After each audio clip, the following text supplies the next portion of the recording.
Hi guys, welcome back to room number 18. Today we'll be discussing English and journal test, two papers that have been requested a lot by you guys, especially English.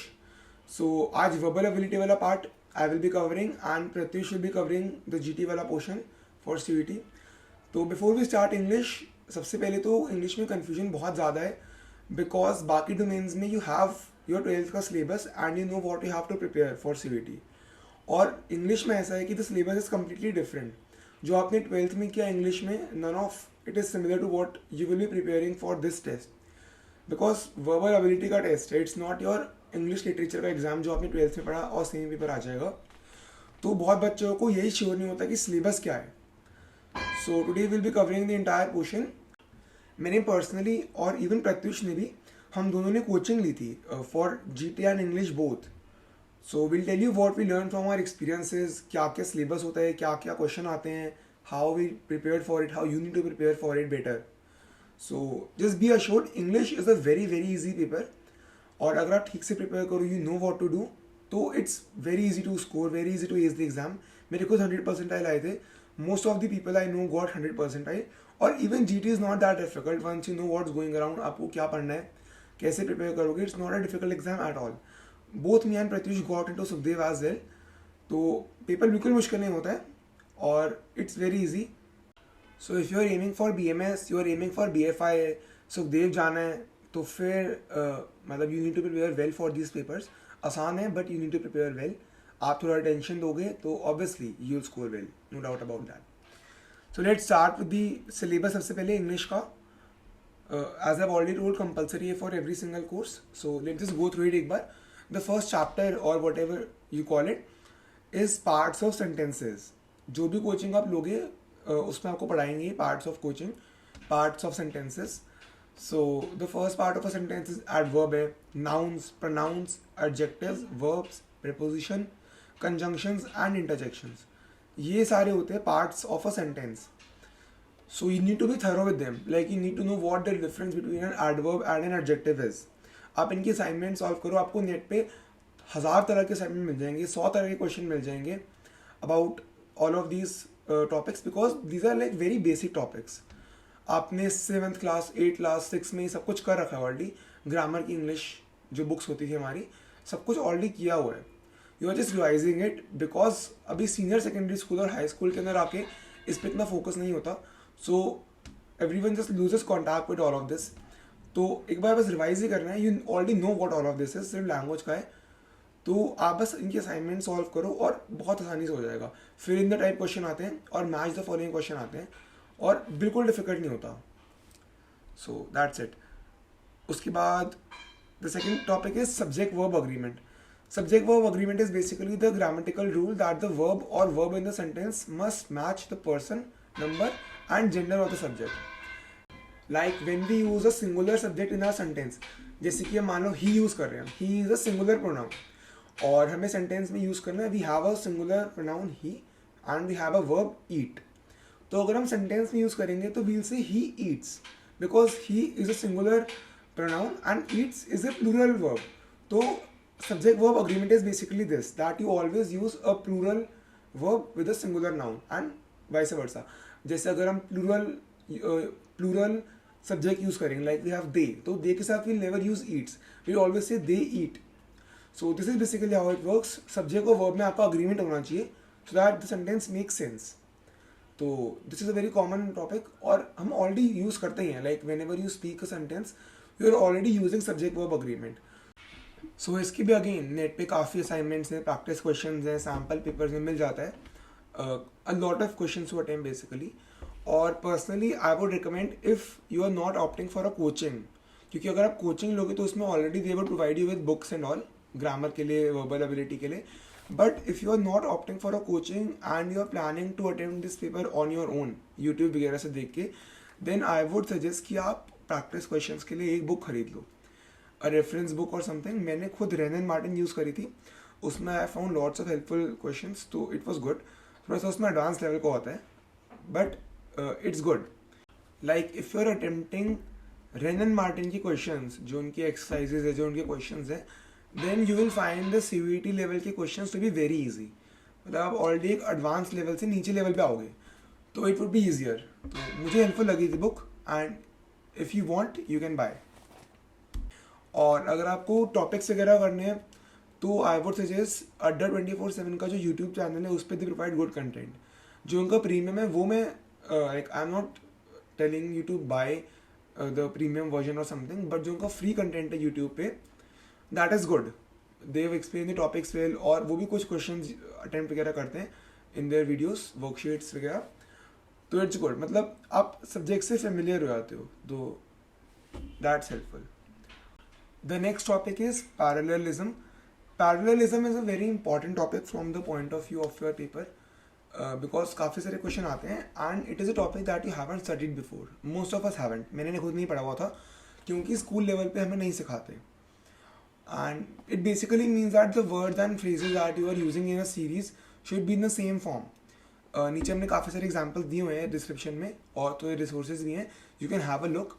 But it basically means that the paragraph या stanza आपके जो भी है, it should follow a parallel structure. अब suppose we take an example कि एक sentence है, I like cooking, singing and to dance. अब इस सेंटेंस में we can clearly see that the first two verbs that we have used, singing और cooking, both of them are in the ING form, और जो हमारा third verb है वो हमने टू डांस फॉर्म में लिया हुआ है. So this is an example of incorrect parallelism. अगर हम करेक्ट पैरेललिज्म यूज करेंगे तो the sentence would be I like singing, cooking and dancing. So basically all of the parts of a sentence should be in complete harmony with each other, should follow perfect parallel structure. So this is basically parallelism. और नीचे resources है to better understand the concept. अभी इतना time नहीं है कि मैं पूरा concept explain करूँ, so you can have a look. Just it's a very important topic, so don't skip it. उसके बाद next topic is tenses. Tenses again बहुत आसान टॉपिक है. We have all done it 6th में, 7th में, 8th में. Grammar में हम सब ने किया हुआ है, past tense, future, present, perfect past, perfect future, perfect. तो बस इस तरह के क्वेश्चन आते हैं, normal fill in the blanks question आते हैं, नॉट हार्ड एट ऑल. बस देयर इज दिस ये figure you find on the internet जिसमें आपको एक बॉक्स सा गिवन है और सारे टेंसेस गिवन है, और लाइक द डेफिनेशन और एक एक एग्जाम्पल कि past, future and present, and then perfect वाली टेंसेस का भी एक एक एग्जाम्पल है. तो वो देख के आपका बहुत आसानी से क्लियर हो जाएगा कि what all of this means. तो आसान क्वेश्चन आता है, नॉट डिफिकल्ट, तो it's easy. The next topic is errors in sentences. This is once again a difficult topic क्योंकि simply because of the fact that we haven't done it at the school level. तो errors in sentences is basically कि sentence में 3-4 type के errors होते हैं. Like there is a pronoun error, there is an adverb error, adjective error and a preposition error. तो I am not going into what each of these means, but आप you will find on the net इनके resources. और आसान है, आसान in the sense कि it's easy once you get into it, but like it's difficult because it's a new concept. तो थोड़ा सा ग्रास करना मुश्किल होता है, but once you get the hang of it it's very easy. जो question बहुत आसान आता है क्योंकि इससे कुछ क्वेश्चंस में it divides the question to different parts slashes के थ्रू, एंड दिल आस्क कि इनमें से कौन से पार्ट में एरर है, तो आपको आइडेंटिफाई करना पड़ेगा.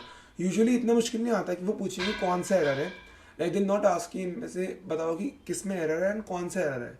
यू जस्ट हैव टू सी कि एरर है कि नहीं है. इट्स नॉट कि प्रोनाउन एरर कौन सा है, एडवर्ब कौन सा है, एडजेक्टिव कौन सा है, but it's good for your own understanding. अगर आपको पता हो कि हर टाइप का एरर क्या क्या होता है and basically how identify it, तो उससे आसान हो जाता है. तो that's it. Then the next topic is sentence correction and completion. बहुत आसान है. अगेन सेंटेंस आता है, आपको बस ठीक करके लिखना होता है, रीराइट द सेंटेंस की तरह होता है. और कंप्लीशन भी again fill in the blanks. Not much to do in this. Very basic grammar. कभी कभी आपका टेंसेस का आ जाता है सेंटेंस कंप्लीशन, कभी नॉर्मल ग्रामर का आ जाएगा, कुछ भी आ जाएगा, बट इट्स वेरी इजी. मतलब अगर आप ना पढ़ के जाओ तब भी हो जाएगा सॉल्व, इतना आसान होता है. Then parajumbles. Parajumbles is basically और जम्बल सेंटेंसेस, और इनकी प्रैक्टिस कर लेना बिकॉज अगर आप डायरेक्टली पेपर में जाके देखो तो सॉल्व करने में टाइम लगता है. तो अगर आप ऑलरेडी प्रैक्टिस करो इसकी बहुत ज़्यादा, तो it will take you less time. It's all about the practice. Parajumbles में आपको जितना जल्दी क्वेश्चन सॉल्व हो जाए उतना आपके लिए बेटर है. You have time for the other questions. उसके बाद आपका अगला है वॉइस चेंज. वॉइस चेंज में आपका एक्टिव पैसिव वॉइस होता है. तो बस आपको एक्टिव वॉइस में एक सेंटेंस देंगे and you have to tell कि उसका पैसिव वॉइस में क्या आंसर है.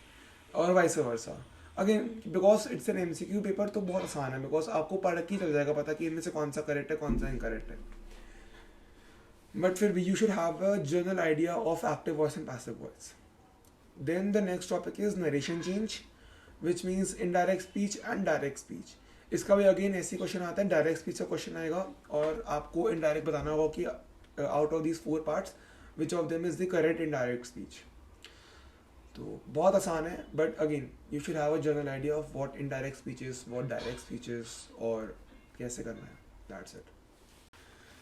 Then another topic that is important और जो हमारे स्कूल लेवल पर नहीं है is strong and weak arguments. तो बेसिकली एक आर्ग्यूमेंट्स का कॉन्सेप्ट होता है, ये आपकी जर्नल टेस्ट के अंदर भी आता है। तो उसमें बेसिकली आपको आर्ग्यूमेंट्स होती हैं and you have to determine whether it is strong और अ वीक आर्ग्यूमेंट। अगेन आप नेट पे ढूंढ लेना इसके resources, we also provide some description में, if we have the time, if you have the resources हम आपको कर देंगे प्रोवाइड। बट आर्ग्यूमेंट्स में ऐसा होता है कि कुछ कुछ कंडीशंस होती हैं, if the argument is filling those conditions then it is strong argument, otherwise it's a weak argument. तो बस ऐसे करके करना होता है। आपकी जीटी में आता है और इंग्लिश दोनों में आता है ये कॉन्सेप्ट, तो it's important that you do it. Vocabulary में आई वुड सजेस्ट कि आप अपना कुछ टारगेट सेट करो कि every day you have to go through 50, 100, 200 words, जो भी है आपका, क्योंकि उसी से होगा। और if you don't have access to like vocabulary books तो आप न्यूज़पेपर पढ़ सकते हो, न्यूज़पेपर या फिर नॉर्मल फिक्शन नॉवल जो भी आपको पढ़ना है। Basically it's to improve your vocabulary. आपको जितने ज़्यादा वर्ड्स पता होंगे उतना बेटर होगा वोकैबुलरी सेक्शन के लिए। और उसमें सिनोनिम्स एंटोनिम्स आते हैं काफ़ी बार, ईजी टू मॉडरेट लेवल ही होता है, but it's good if your vocabulary is good, तो फिर it's very easy for you to attempt. So this is all in the grammar portion of it. इसके अलावा हमारा रीडिंग कॉम्प्रहेंशन आता है। Reading comprehension is very important exam point of view से, because आपको एक सिंगल पैराग्राफ में 5 या 6 क्वेश्चन मिलते हैं, so it's worth a lot of marks. आप एक पैराग्राफ अगर सही से अटेम्प्ट करो तो you can score a lot of marks. अब पैराग्राफ में ऐसा होता है कि आपको 2 तरह का पैराग्राफ आएंगे, one of them is normal prose वाला paragraph and one is poem वाला पैराग्राफ। जो आपको प्रोज वाला आएगा उसमें इट्स यूजुअली अ स्टोरी का थोड़ा सा पार्ट या फिर सम इंस्ट्रक्शंस कुछ होगा, छोटा मोटा पैराग्राफ सा, बहुत बहुत आसान आता है। मतलब ऐसा पैराग्राफ होता है कि even a 5th grader could solve it, आप लोगों से बहुत आसानी से हो जाएगा। And a technique that I would suggest reading comprehensions prose वाले में is that you should go through the questions first. बिना पैराग्राफ पढ़े आप क्वेश्चंस की रीडिंग करो और बस जस्ट मेक अ नोट कि आप ढूंढ क्या रहे हो पैराग्राफ में। उसके बाद आप पैराग्राफ पे जाओ और स्किप थ्रू द पैराग्राफ, जल्दी जल्दी लाइन बाय लाइन, पूरा पढ़ने की जरूरत भी नहीं है। आपको जहाँ दिखे कि जो मैं ढूंढ रहा हूँ वो उस जगह पे है, just stop there, read the line. क्योंकि इतना ईजी होता है कि डायरेक्ट लाइन मिलती है आपको पैराग्राफ में, क्वेश्चन का जो आंसर है वो पैराग्राफ में ही होता है, कुछ सोचना नहीं पड़ता, डायरेक्ट लाइन पैराग्राफ में गिवन होती है। बस अब उस लाइन पे रुको, टिक करो एंड मूव फॉरवर्ड। मतलब it should not take you more than 3-4 minutes to solve one single RC. 5-6 question एक साथ सॉल्व हो जाते हैं उसके बहुत आसानी से। तो काफ़ी लोग ऐसा करते हैं कि पहले पैराग्राफ पढ़ते हैं उसके बाद क्वेश्चन पे जाते हैं।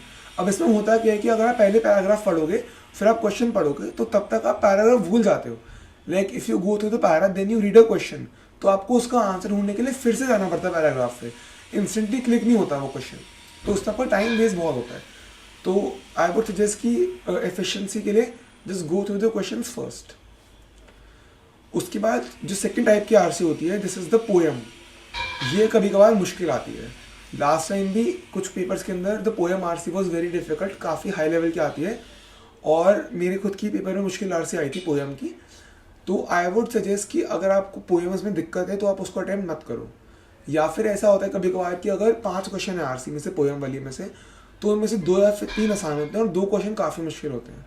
तो don't attempt all of the questions, जो 2 या 3 आसान वाले हैं बस वो करो और लीव द रेस्ट, क्योंकि आपको ऐसा कुछ नहीं कि सारे अटेम्प्ट करने ही करने हैं, लेकिन अटेम्प्ट एनी ऑफ द 3 या एनी ऑफ द 4। तो पोएटिक डिवाइसेस काफ़ी बार आते हैं पोएम वाली आरसी में, और ना होता क्या कि कभी कभार आपको सेंटेंस देते हैं पोएम में से एंड दे आस्क की विच डिवाइस इज बीइंग यूज्ड, और अब होता क्या है कि उस पोएम में, उस सेंटेंस में 2-3 डिवाइस यूज हो रहे होते हैं और वो दोनों ऑप्शन में होते हैं। तो अब आपको पता नहीं कि आंसर की में कौन सा वाला आंसर गिवन है, तो it's better you don't take the risk. Last time ऐसा हुआ था एक पेपर में कि दोनों आंसर करेक्ट थे और काफ़ी लोगों को गलत हो गया था बिकॉज ऑफ दिस एरर। तो अगर आपको कुछ भी रिस्क लगे, डोंट टेक द रिस्क, कुछ नहीं पता आखिरी में क्या होता है आंसर की के टाइम पे, जो आपको क्वेश्चन 100% श्योर हो कि एक ही आंसर है इसका और वही अटेम्प्ट करना है मेरे को, only then attempt the question, don't attempt otherwise. So that's it. बस पोएम आरसी का थोड़ा ध्यान रखना, हो सके तो इसकी प्रैक्टिस कर लेना प्रीवियस क्वेश्चन में जो पोएम आरसीज आए हुए हैं, और वैसे भी आपको नेट पे मिल जाएंगी पोएम वाली RCs. So yes, that's it. Now Pratyush will cover the general test question, और best of luck. Thank you for watching this. अगर कोई भी डाउट हो, you can reach out to me personally, you can reach out to us on our official Instagram channel, and we would be happy to help. Thank you. Hi guys, अब जाते हैं GT की तरफ. तो GT में मैंने और आदित्य ने 1 ईयर कोर्स लिया था अपने अपने कोचिंग्स का. So then we were able to crack Sukhdev, but हम इतना श्योर नहीं about crash course, also because it is taxing and like बहुत ज़्यादा टाइम लेता है, तो आप डोमेन तो कवर नहीं कर पाओगे. तो अगर आप you are very serious about Sukhdev तो आप ले सकते हो, but then you also have to balance with domain and stuff, because domain is anyways more important. It will give you backup देगा आपको, और इंडियन मैथ्स भी चाहिए होती है to get in to Sukhdev, and English too, but that will be covered by the coachings. So we will be not going very in depth GT में, क्योंकि coachings can do a better job than us. They are specialized वहाँ पे.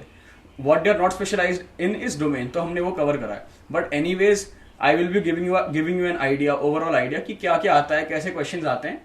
बाकी if you are really very serious about it, हमने एक तो obviously coachings के reviews डाल रखे हैं, उनसे रेफर करके you can choose whatever you want to talk with your friends, or even you can DM us. तो GT में इसमें 3 सेक्शन होते हैं, वैसे 4 सेक्शन होते हैं, बट इंग्लिश तो इट्स कवर डिफरेंटली. तो इसमें 3 सेक्शन आएंगे. एक तो आपका जी आएगा, जनरल अवेयरनेस, क्वांटिटेटिव एप्टीट्यूड, और आपका आएगा लॉजिकल रीजनिंग. तो let's first come to general awareness. इसमें पहली बात तो जीके आती है. GK I mean current affairs, या फिर जैसे अवार्ड्स आ गए, नोबेल प्राइजेस आ गए, या फिर करंट हैपनिंग्स आ गए, या फिर ऐसे G20 का एम्बेसडर कौन था, कहाँ होस्ट हुआ. एक्चुअली जीए का क्या है, कहीं से भी आ सकता है. मैंने भी बहुत पढ़ा था इवन, तो कहीं से भी आ सकता है, और मतलब it's very luck oriented also, कि आपने पढ़ा है वो आएगा या नहीं आएगा. तो obviously but you still have to go through it a lot, क्योंकि अगर आपको सुखदेव करना है तो यू स्टिल नीड जीए, खासकर GK. Think that you can actually depend upon static GK. Static GK is history हो गया, या फिर पॉल साइंस, ज्योग्राफी, ये सब आता है, बट ये चेंज नहीं होती रहेंगी, या कुछ नया नहीं ऐड होता रहेगा. ये अच्छे से करना, क्योंकि हिस्ट्री के मेरे में काफी क्वेश्चंस आए थे, और हिस्ट्री ने एक्चुअली मुझे बहुत लेवरेज दिया था to get in to Sukhdev, right. क्योंकि उसके क्या जैसे आ जाते हैं, उसके मैच द फॉलोइंग आ जाते हैं. तो मैच द फॉलोइंग में क्या है, अगर मुझे 2-3 भी आते हैं ना, तो मेरा पूरा मैच द फॉलोइंग बन जाता है. तो हिस्ट्री इज एक्चुअली, ये सब एक्चुअली वेरी इंपॉर्टेंट, क्योंकि आप वैसे जीके में स्कोर नहीं कर पाओगे, right. Alright, now coming to quantitative aptitude. इसके मुश्किल क्वेश्चंस भी आते हैं, इजी क्वेश्चंस भी आते हैं. तो बेसिकली क्वांटिटेटिव एप्टीट्यूड है क्या, अगर किसी को पता नहीं है, तो इट्स लाइक 10 तक की मैथ्स आ जाती है. नाउ कमिंग ओवर टू क्या क्या इंपॉर्टेंट टॉपिक्स है. तो सबसे मतलब जो सबसे ज़्यादा आते हैं, time and work, time, speed, distance, ये सब इंपॉर्टेंट है. SI and CI, profit loss, discount, ये सब बहुत इंपॉर्टेंट है. और इसमें क्या करना होता है ना, मतलब आप वो जनरल जो 10th में आप मेथड्स लगाते थे, लंबे लंबे क्वेश्चन सॉल्व करते थे, वो आप नहीं लगा सकते. आपको शॉर्ट फॉर्म, शॉर्ट मेथड्स लगाने होते हैं, जो सिखाया जाता है, फिर आप देख सकते हो. Even you know what, you can access उनके मटेरियल्स, जो भी कोचिंग के मटेरियल्स हैं, यू कैन एक्सेस दैट, वहाँ से भी आप पढ़ सकते हो अगर आप कोचिंग ना लगाओ. बट आपको शॉर्टर मेथड्स ढूंढने पड़ेंगे इनको करने के, क्योंकि आप वहाँ पर आपको टाइम तो दिया नहीं जाएगा उतना, और एक्चुअली में GT छूट जाती है. पूरा होना बहुत मुश्किल होता है पूरा करना, क्योंकि इंडियन जीके भी आ रही है, तो पूरा नहीं कर पाते बच्चे. मेरा खुद एकदम सारे क्वेश्चंस नहीं हो पाए थे, 1-2-3 छूट गए थे. तो फिर इनके अलावा क्या क्या टॉपिक्स आते हैं, ratio, mixture, partnership, average, measurement, जो पेरीमीटर, एरिया, ये सब, वॉल्यूम, ये सब भी आ जाता है 10th का. तो ये सब आते हैं. ये थोड़ा छोटा सा ओवरव्यू दिया मैंने क्वांटिटेटिव एप्टीट्यूड का. तो अब आते हैं LR में, logical reasoning. Logical reasoning basically of course जैसा नाम सुना, लॉजिक पे बेस्ड है.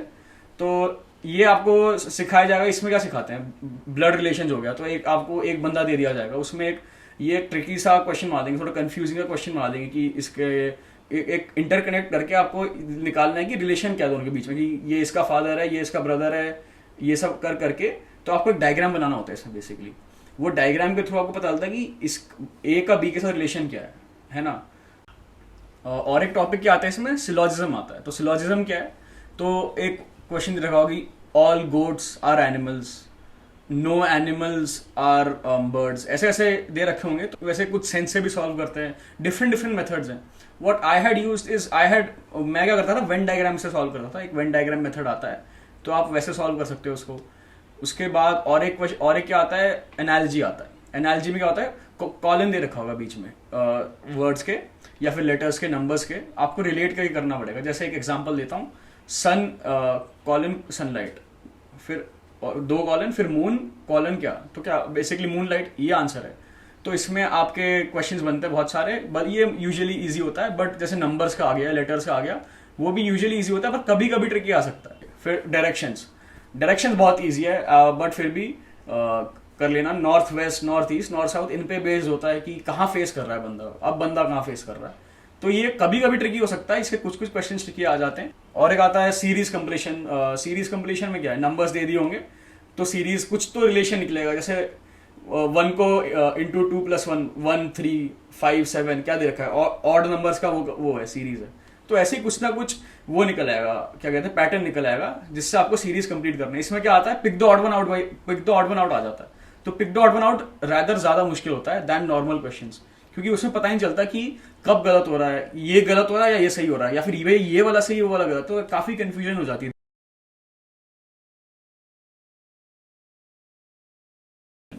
और एक आता है कि एक सर्कल बना रहता है, पोजीशंस निकालने वाला आता है, या फिर कुछ कुछ बंदों का वो भी आता है कि प्रोफेशंस बताओ इनके. बहुत सारे क्वेश्चंस हैं LR में, but obviously this is not an complete overview, but ये मेजर पोर्शन का ओवरव्यू, या एक आपको आइडिया देने के लिए था कि क्वेश्चंस क्या आते हैं, कि GT है क्या, जिसके लिए आपको प्रिपेयर करना है या करोगे. बाकी जब आप मटेरियल से करोगे, कोचिंग्स के या फिर कहीं से भी अरेंज करके, या कोचिंग भी करोगे, तो आपको ये सब दिखेगा, और इसके साथ बहुत चीज़ें दिखेंगी, तो आप प्रिपेयर कर लेना. So yeah, this was it for GT. Like, share, subscribe, share with whoever you want to and whoever you think needs help. Baki, you wanted GT and here it was. तेरे शहर में रुबज राव साहब. ओए आदित्य उठा. Gym honour भाई ये gym चला गया फिर. ये वो D&D पे डालते को ब्लॉक करके रखा है, साइलेंट कर दिया साल. अच्छा मुझे लगा वॉच नहीं थी भाई, सॉरी.